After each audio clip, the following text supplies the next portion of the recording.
There's an interesting thing here. I did a little research on this Michael Ensel guy, the creator of Rayman, and he also worked on Beyond Good and Evil 2, which is still in development hell. He got fired. Now, he walked away. He walked away, right? But it's pretty obvious after reading up on this situation that he was pushed out. So Ubisoft went through a Me Too era back in 2020, and then they brought in people to investigate the company. And I don't know if he was just hard to work for because he was being an ass, or if people were just babies. But they pushed him out because he was a toxic manager. He fostered a toxic work environment. Oh, so he And expected now people to actually work. they're crawling back to him to have him come back and work on this Rayman game. And it seems like he didn't want to leave. Like he was there for 30 years, and they just basically kicked his ass out of the door because they were afraid of the blowback because he was a hard ass manager. And they crawl back to him. It was because he was telling like actual good stories in video games and wanting to actually be good and actually get people to actually work. I don't know how many times I said actually there. But like they couldn't handle that. They've got to have their little, what is it called? The echo chamber. And he wasn't a part of the echo chamber that they had. So they pushed him out. And now that things have gone to shit, they need him back. Just like CNN said, bringing back the white guy. You're going to see a lot of that soon. Mm-hmm.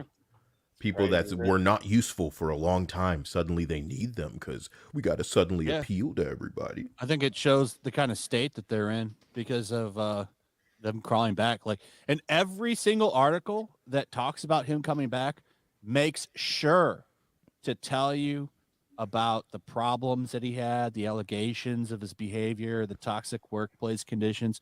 Every single article that's covered this dedicates a large portion of their coverage to this. You ever think about how Trump winning would be the best thing that would happen to these dumb, just bottom of the barrel scraping journalists that would do anything for clicks? You're going to see some real stupid stuff out of them soon. You pulled up an article earlier that was just like, are you serious? And it's because they know they have to be that stupid to get anybody to pay attention to them. Well, I don't know if you guys saw the one article headline where it's Trump is Stalin, Hitler, and Mussolini all rolled into one, and they're like, going back to that again. So like he's gonna make he'll make the trains run on time, use the trains. Like there's a bunch of things that those guys did that were pretty good. It's so funny that not that long ago they were saying that they need to don't settle down on the rhetoric. Or don't pull a Kanye. They need to settle down on the rhetoric. They were saying that not long ago. Like only a couple of months ago. We need to settle down on the name calling and the rhetoric. Because they know that just like a Hogwarts boycott, that the people who pay don't care what you think. You know what I mean? And just like the people who are voting don't care what these name callers are saying because they're making it worse for themselves. They don't realize that people can't stand them and the kid-centric nonsense so much that the smartest thing to do would be to shut the hell up. But instead they're loudly reminding, and I brought up that OnlyFans girl ripping down the flags earlier and this woman shouting at a baby. And it's just like, I've seen that in gaming for the last year. And now that people want to pretend they're that passionate about this out of nowhere because they're too stupid to know better. Whomever they listen to, they told them, this is how you feel now. Are you talking about the chick who ripped down the Greek flags? Yeah. Oh my God, I'm hearing she's an OnlyFans woman. Did you guys see that? I don't think so. I didn't see it. There's some chick. It's like I think it's somewhere. I think it's in DC maybe. I don't know. She walks up to this Greek restaurant and she's ripping down the flag. She's like, "We ain't letting y'all do the apartheid that you're doing to the Palestinians." And the people running the Greek restaurant are like, "The f are you talking about?" And she thought that was the Israeli flag. Like she 100%. It wasn't a joke. If it was a joke and that was a sketch. She got arrested for it, so I hope the OnlyFans money. Oh, she did? Okay, well, there you go. Yeah, I hope the OnlyFans. But if it was a joke, I give it like a 15 out of 10 because they sold it. But if she got arrested, that's not a good idea. And Demian, the baby shouting thing is interesting too. But what have you heard about them crawling back to Michael Ansel? You heard anything? Not about this, no. I know that there's a few games in development. I didn't hear anything about Rayman personally. That's a shame. I heard that The Splinter Cell game is I wouldn't say development hell, but it's It needs to it's be in not a development hell. Splinter Cell needs to go away. Splinter Cell is not what I'm told to be very cautious about that game. Rayman didn't hear anything though. I've Yeah. mostly just heard about Assassin's Creed, and like Ghost Recon. Like for example, I'm not technically allowed to say, but like I know where the next Ghost Recon takes place and stuff. But it sounds pretty cool. Like I'll just say that at least because I I promised don't care the about. person It I takes really place at want. CPAC. They're there to stop it. I'm excited it's- about Rayman. These I love all of the all of the mainline Rayman games. Anyway, they're great yeah, platformers. with Rayman, I'm worried about it because like as you can see there, it says in the article there, they're like, nobody bought Lost Crown. I did. I played Lost Crown. I thought it was probably Ubisoft's best game in a long time. I Had think great that boss was a battles. The level victim. design was pretty good. The storyline was fine. I mean, like the problem with the storyline, I guess, in a sense, is that you don't play the Prince of Persia, which is kind of in the name. But I mean, besides that, it's a decent enough game, but it didn't sell. And I can't remember who said it was. I think it was the Baldur's Gate guy that works there. He said something like, if they brought out Prince of Persia on Steam, it would have like saved them, but it didn't. It came out on Steam and it only had like 12,000 concurrent players, something like that. I think the thing that killed this game was that it was too expensive at launch. Yeah, I agree. It was like $50 Canadian. Should have been like $30. Yeah, 100%. I played the Prince of I got it on Persia sale for for like 40 Canadian, and like I felt 40 was like more fair for what I got out of the game. But it's just Ubisoft doing this stupid shit, right? Like apparently they canceled the next Immortals game, and that game was like 80% complete by the time they canceled it. There's even leaked screenshots online you can find. It was set in the Aztec Empire and stuff. I just feel like them Yeah. bringing up Beyond Good and Evil and Rayman like out of nowhere. It Knee jerk. just feels like they're desperate to get some goodwill. Oh yeah, Desperate. yeah. I was Especially- I was I don't know if you were there gonna when say- I was talking about it, but Michael Ansel was canceled by them and booted out of the company. He worked there for 30 years and he was canceled after they got rocked by Me Too allegations. He didn't even have a Me Too allegation. He was just hard to work for.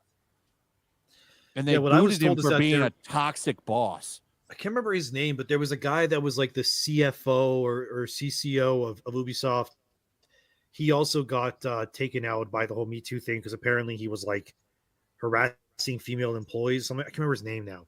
I can see his face in my head too. Like old French guy, short hair. Anyway, what I was told by one source is that like when that guy got like I guess kicked out of the company or whatnot, well, he's not kicked out 100%. He still has like the ongoing investigation, but he was a big reason, allegedly, what I was told, for the quality control of Ubisoft.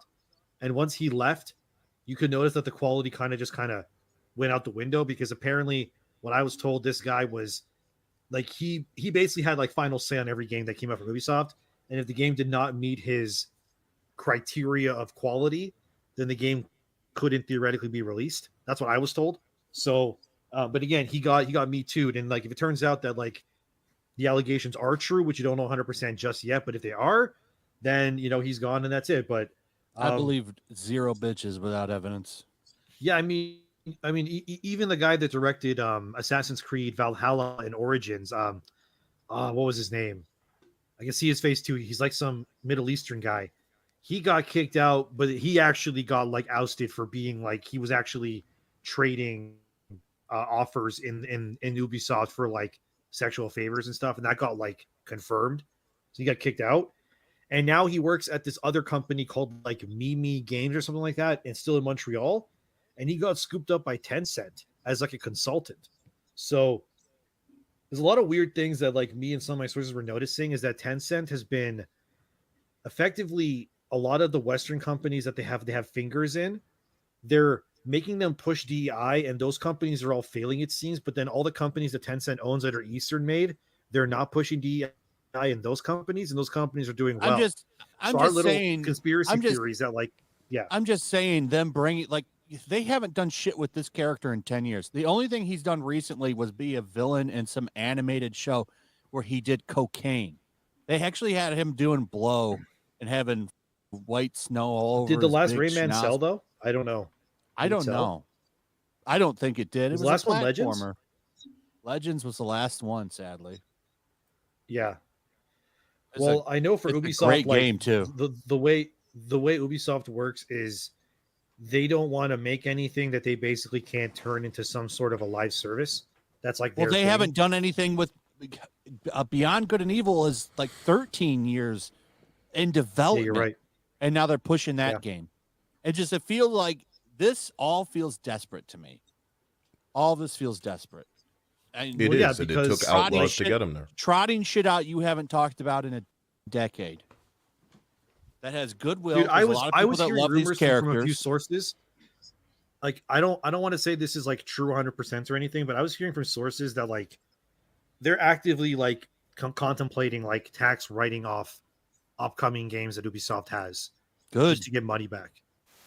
And Do like yeah, and like one of the games they're actually like, I mean, I don't want to say 100%, but they're like debating about doing tax write-offs with things including like parts of like shadows and stuff because it's just they know they're going to lose money. There's just no way they're going to make money on it. They won't. Like they just won't make money. Oh, Rayman was in the Mario and Rabbids DLC. Well, that doesn't count. That's like a cameo. And the guy that made the Mario and Rabbids game, he left. Those are great games. Yeah, too, by the way. he left to Really I don't good. know where he works now, but the guy that directed both those games left already. You know, they're bleeding talent like crazy.